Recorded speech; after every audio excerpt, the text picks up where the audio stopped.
You guys, we have 67 subscribers. That's crazy. The last video that I posted was 10 months ago. I don't even know how many subscribers I started this channel with. Well, actually 0, obviously 0. But yeah, 67 of you guys are here taking an interest in me and my little life and what I'm doing. Crazy. Yeah, I guess let's get into it.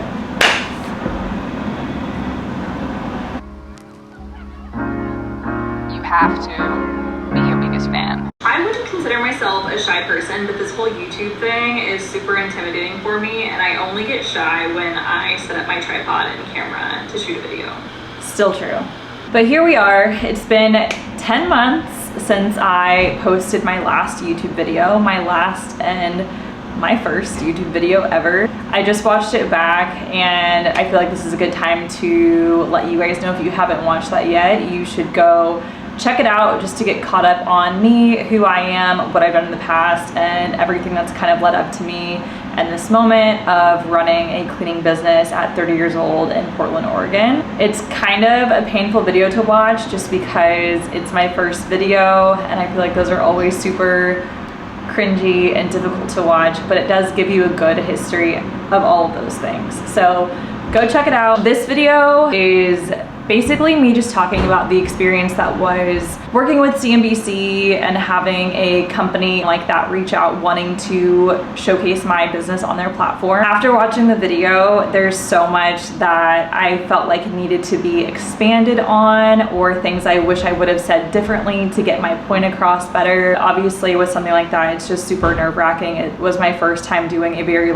formal interview like that. Anytime I'm doing content creation, I'm the one with the idea, scripting it, shooting it, and editing it. So it was a lot different to work with the team. It's just a very nerve-wracking experience because I have one camera and one tripod here. Imagine like a team being on the computer, lights all around your apartment, microphones all around your apartment, cameras all around your apartment, a videographer that you've never met, and having to be asked these questions on the fly and wanting to get them right so you come across the way that not even you want to, but that's authentic to you, or that represents you and who you are.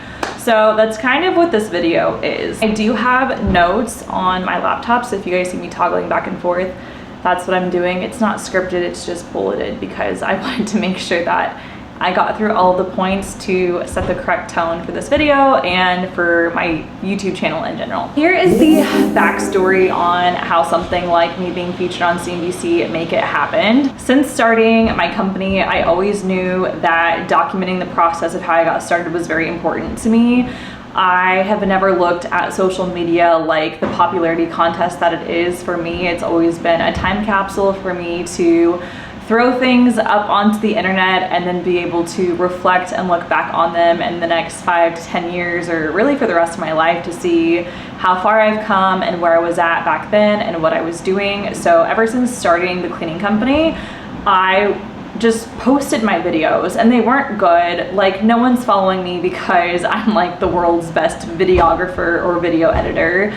But it was just hey, here's the reality of the situation. I'm a girl from Kansas in her late 20s. I moved to the West Coast. I can't afford to live here. I need to start a business that is going to allow me the financial means to be able to continue living on the West Coast, or to continue living the life that I want to live without any kind of financial restriction. There's a million ways to make that happen, and for me, I just chose what I thought to be the lowest startup cost and the most scalable, and that was the cleaning business. So long story short, a video producer from CNBC saw my videos on TikTok, reached out via email. I thought it was a scam. I responded back anyways just to kind of feel it out. We scheduled a call. I gave her my entire life story within 30 minutes.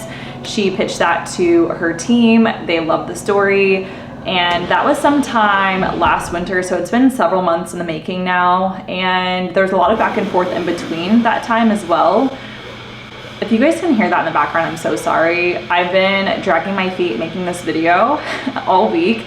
And then of course, the moment that I sit down to film it is also the same time that I start a load of laundry, and I'm in a very small studio apartment. So apologies if you can hear that, but the show must go on. After several calls and several emails, a lot of just back and forth in general because of their timeline and my schedule and things I had going on in my life, we decided to film the video after our 1-year anniversary, which was in July.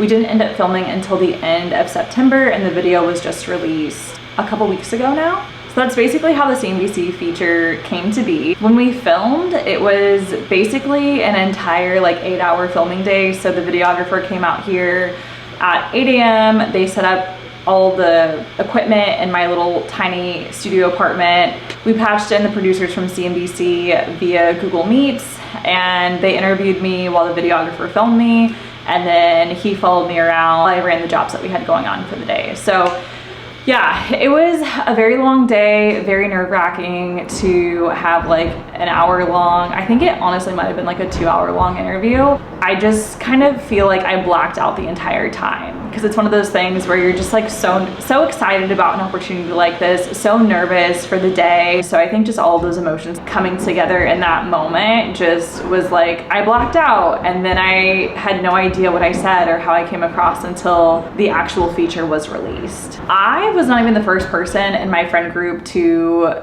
see it.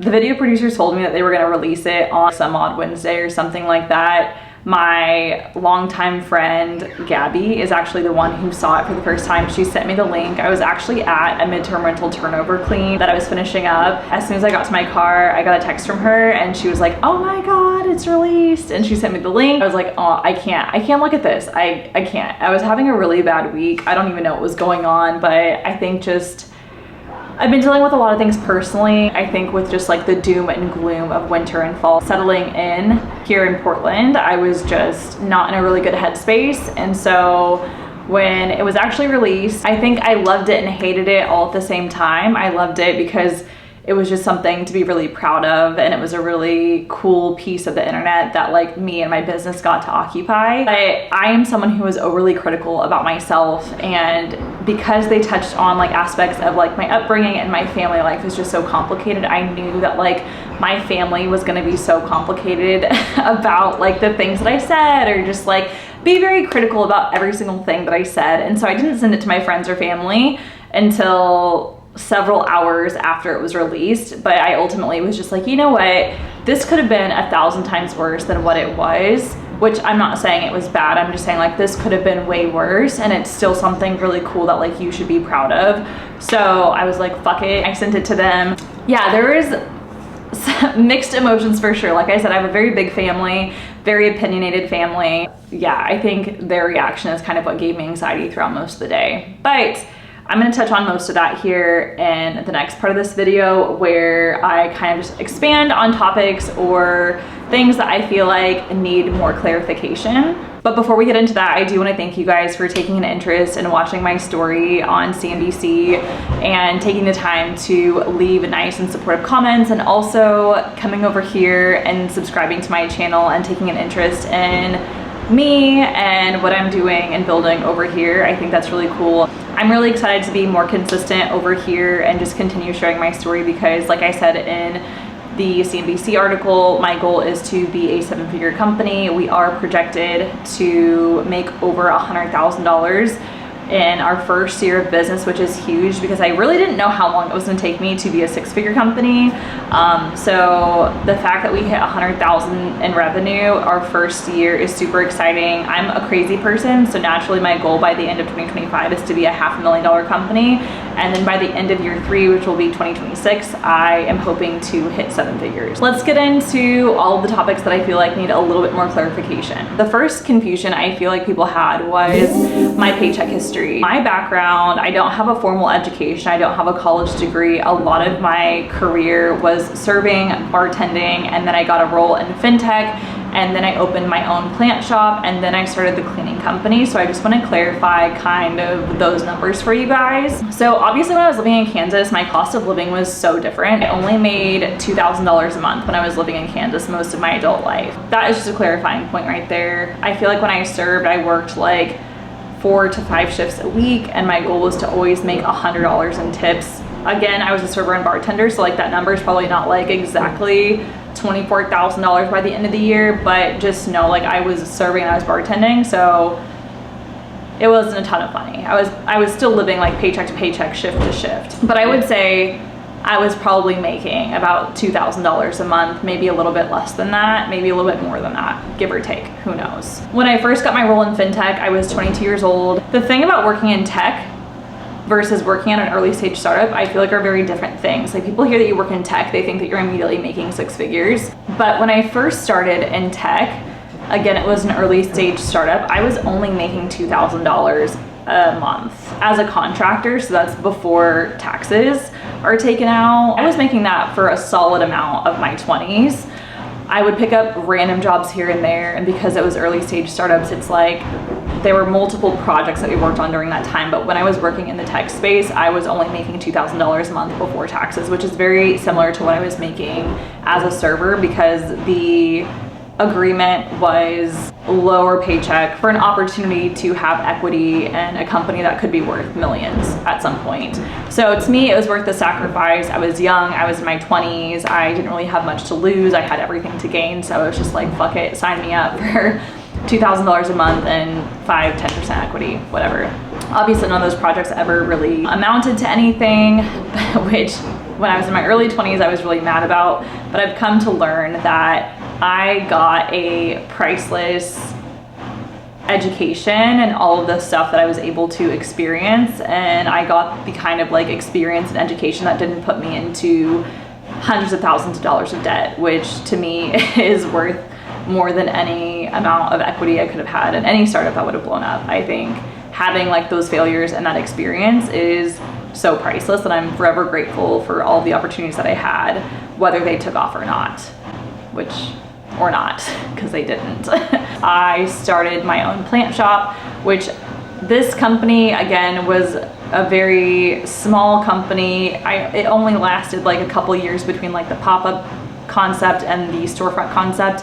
My only goal was to like put all the things I learned from working in the startup space to use in my own business, and I was living paycheck to paycheck, you know, basically just making sure that we could make payroll and that I was able to pay my rent and buy some groceries. So I want to say I was probably making like $2,000 a month also there. We were never in the red, and I didn't go into debt building any of that, but yeah, it was definitely a paycheck to paycheck situation. And then after I realized I wasn't super interested in running a retail shop for the rest of my life or living in Kansas for the rest of my life, I got back into tech, where I was making now $3,000 a month. That was also before taxes because I was a contractor, so give or take $1,000 raise from the last time that I was working in tech. And then around the time that I decided to move to Oregon was the time that I got the raise to $5,000 a month, again before taxes, because I'm still a contractor at this point. But the project that I was working on, where I was making $3,000 a month, got acquired, and through that acquisition I got a raise to $5,000 a month, which was still lower than I thought I should be making in general. Just because, yeah, we were doing a lot and I don't feel like we were properly compensated, which kind of led to my whole game plan to start the cleaning company. And now that I'm working for my cleaning company full time, I only pay myself $500 a week, which does equate to $2,000 a month, which in my opinion is like bare necessities, but there are some expenses that I do run through the cleaning company. Hopefully that provides a little bit more clarification for you guys. I feel like that was kind of messy and that's gonna be really annoying to edit back, but that's the best way that I can describe it. I'll try to make a chart here so you guys can look at that visual. Something else that was really confusing to everybody was when I did the CNBC feature, they were doing a snapshot of my finances specifically for the month of August. That is not a rolling representation of my expenses for every single month of the year. There is an insane credit card payment that I made for the month of August for $4,500 and some change. That was a credit card payment that I had been saving for all of summer, and that is not my normal credit card payment situation. At the worst of my credit card debt, I had 3 credit cards that were maxed out for a variety of reasons. One was just to adjust to the high cost of living going from the Midwest to the West Coast. The second one was because my dog had emergency surgery, and the second one was to start the cleaning business.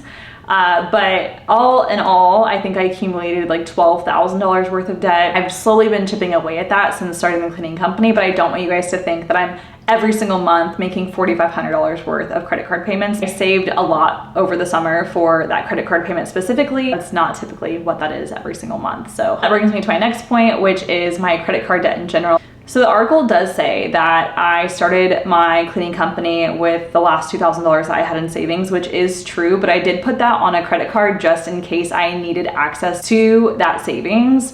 So I only maxed out a $2,000 credit card to start the cleaning company. I kept my $2,000 in savings, but by the end of my first year in business, I was able to completely pay off that credit card, which was amazing and just like really reaffirming. Altogether, like I said, I probably had 12,000 total, but with interest and late fees, probably more like 15 to 17,000 in total, which I only have 3,000 left to pay off on my last credit card. And then I will be completely credit card free. So I cannot wait for that. I'm hoping that will happen by the end of this month actually. So fingers crossed that I will be credit card debt free by the end of November. So in our first year of business, our highest month has been $13,000, but on average, we're bringing in anywhere from $7,000 to $8,000 top line with just me and one other cleaner. But keep in mind that I am removing myself from cleaning so that I can focus on more of the admin stuff. And I'm only taking on work with our current capacity with one other cleaner and me picking up as needed while I'm getting some other stuff off the ground, like our paid ads and hiring more cleaners. This is one of those points that I was talking about earlier where I said that I feel like my family had really mixed opinions on my interview and how that went. So I, at some point in the video, said that I have been poor my entire life. I really just meant that in life, there are people who come from money and there are people who do not come from money. And I just wanted to be very clear that like, I am not someone who comes from money. My parents were kind of like offended when I said that we were poor because I feel like they felt like it sounded like I was saying that we didn't have the things that we needed or I was like talking badly about our family. But for me, it was just like, my parents had 5 children, like very young. And I'm talking like my mom had 4 kids by the age of 20, and her and my dad and their partners were all raising like so many kids very young while still figuring out their own lives and getting financially stable themselves. So with us being a bigger family and a younger family, we did struggle financially. But something the video doesn't mention, which I wish it would have expanded more on this, is that I also watched them do incredible things with their lives. Like my dad going to school and getting a degree and getting a higher paying job and becoming more financially stable, as well as my stepdad starting again, growing a 7-figure flooring company. Those are all things that greatly impacted my life and the trajectory that we had for our futures. So all in all, growing up, yes, money was tight, but I always felt like I had everything that I needed. My parents always provided for us and gave us every single opportunity that they could with what they were able to do. And for that, I will always be grateful to them. I've watched other people describe it as middle class, but middle class is kind of like this weird thing because it's like you don't ever feel like you have so much money, but you don't feel like you don't have enough money. And you're kind of somewhere in between financially struggling and not. So people describe that as lower middle class or upper middle class. And I would definitely say that like growing up, we were lower middle class. But then as I watched my dad graduate, get a more stable job, and like my stepdad grow his company, I would definitely say towards the tail end of our high school career, we were more like upper middle class. If you still think about that, because my stepdad is a business owner, it fluctuates. And I understand that more now because I own my own business and I have for the last like whatever 3 years experience that fluctuation of like things being really good and things being really bad, and it just kind of always was like this. And I think it is like that for a lot of people, and the only way to really mitigate that is to live within or below your means. I don't want anyone to think that I was like talking badly about my family or I'm representing something that I wasn't, because I also feel like people from high school probably like looked at that and they were like, what are you talking about? Like, you guys were not poor. I also was talking about my adult life. Like, I feel like me providing for me in my adult life, I have been poor. Again, it wasn't supposed to sound as dramatic and harsh as it did. It was more so just to be, yeah, like I've never been someone who hasn't had to worry about money, or I haven't ever been able to not live paycheck to paycheck. So, okay, moving on to the next thing that I thought sounded kind of funny. In the video, at some point I said I did not move out to Portland to make friends, which I thought in retrospect sounded very bitchy because it did. What I meant was I didn't pack up my life in the Midwest to move out to the West Coast and like flex this really cool lifestyle of cool city, cool clothes, cool apartment, cool cars, and I'm definitely not trying to like go into debt to keep up with the Joneses, as I don't think anyone should be, but I think happens all the time because of social media. I know it sucks to be lonely sometimes, to just like put your head down and like get stuff done, but people don't realize how much that stuff adds up, not even just financially, but just like adds up for your bandwidth in general. So when I said that, it was more so to emphasize the point that I moved out here to focus on me and to grow as a person so that I could start a business that would provide a sustainable income for myself. I wasn't trying to say, no friends, like we are not doing that. I do not want to be your friend. Because that's not true. That's not true. But with all that being said, I have decided to put some roots down here in Portland and explore everything that the city and Oregon in general has to offer. I feel super grateful that I live somewhere as beautiful and just unique as the Pacific Northwest, and I really want to make the most of that time while I'm here. So that does include like me opening up myself to making more friends and doing more things that are not just growing this business. And I think just as I've gotten older, like friendships are very difficult and they're also very vulnerable, especially the older that you get. And so I'm starting to understand more the importance of like work-life balance, which is really difficult, especially for me as someone who has devoted my life to entrepreneurship and business, is just knowing that it is a balancing act and that friendships and connection and community is equally, if not more important than what I'm doing with this business. It all kind of ties in together. This is a really big point that I feel like I wish I would have talked about just at all, because this is a point that was just completely missed on the video, which they did ask me if there's anything that I wanted to add, and I just couldn't think of anything because I was so nervous. But this point especially, I wish I would have brought up on the video, which is why I enjoy entrepreneurship so much. I feel like whenever people hear that you're in business, they think that your goal is centered around purely money. But I don't know a single entrepreneur, actual, genuine entrepreneur that is in this game just to make money. For that to be your goal is really only effective for so long, because I do not believe that anybody needs to be making 6 or 7 figures to be happy or to be taken care of. Because I think we all know that happiness and fulfillment is about so much more than the money in your bank account.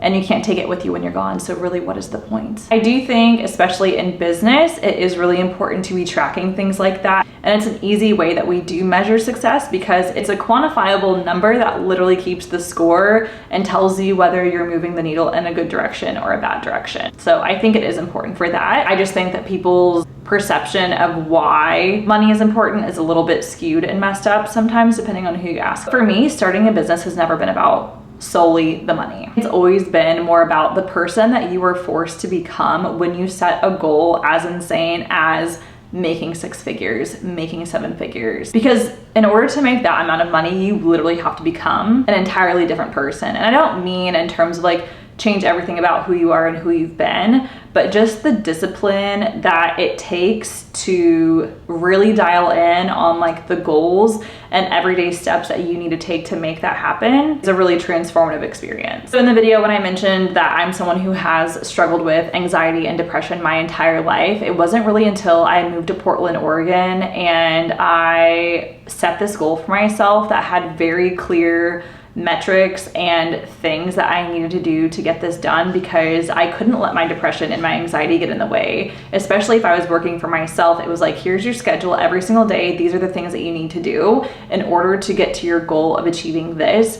And so I really put myself on such a busy schedule that I wasn't able to even think about the things that were giving me anxiety or depression or wanting to stay in bed all day. And once I got that momentum going, I didn't want to stay in bed all day, because for the first time in my entire life, I was excited about the life that I was living. It was something that I was incredibly proud of, being able to move out of my home state to a city that was 1,000 miles away, start a business, work for myself in this brand new place. Just being able to run around a new city and work for myself is something that I do not take for granted. I have so much fun doing that every single day. Even on my worst days, I am still driving around cleaning toilets around Portland with a smile on my face, because I'm just like, this is your life. Like, you are working for yourself right now. The opportunities just seem endless, and I think that's a really special place to be with your life. And I can honestly say that I have struggled with so much my entire life, just in terms of like my self-esteem and self-worth and all of those things. But I really do love the person that I'm becoming and all of the experiences that have come with moving out here and starting this business. I just think it's really special, and I cannot wait to see what happens the next 5 to 10 years as a result of my efforts. So yeah, just want to express that me setting out to create a 7-figure business is not about the money, because that is really only good to a certain extent, but it really is just about making sure I'm able to provide not only for me and my family financially, but to also make sure that I'm living up to my potential and that I'm able to do something that I really take pride in and enjoy every single day, which is really this cleaning company. I don't think there's anything I've ever done in my entire life that has combined all of my unique skill sets into one thing that I can honestly say that I thoroughly enjoy. This video is a lot longer than I was expecting it to be. My plan was to go through the comments on CNBC's video and answer them here. So if you would like for me to do that, leave a comment on this video and let me know, and I will make a part 2. But yeah, thank you guys so much for subscribing and for watching this video. You can expect 1 YouTube video a week from me. My plan is to do... My battery died. Sorry about that. If you found this video helpful or useful at all, please like the video. And if you're not subscribed yet, please subscribe, because I do plan on posting at least once a week here on YouTube. My plan is to do a combination of videos like this, where I sit down and talk to you guys and answer your questions about what it's like to run a cleaning business, and also take you guys along with me on some daily and weekly vlogs so you can actually see what it's like to run a cleaning business. And like I said earlier, my plan is to hit 500,000 by the end of 2025 and to hit 7 figures by the end of 2026, which will be our 3rd year in business. If you guys are looking for some real-time updates, you can also follow me on Instagram and TikTok. If you guys have any other questions, please leave them down in the comments below, and I'll make sure to answer them in the next video. Bye.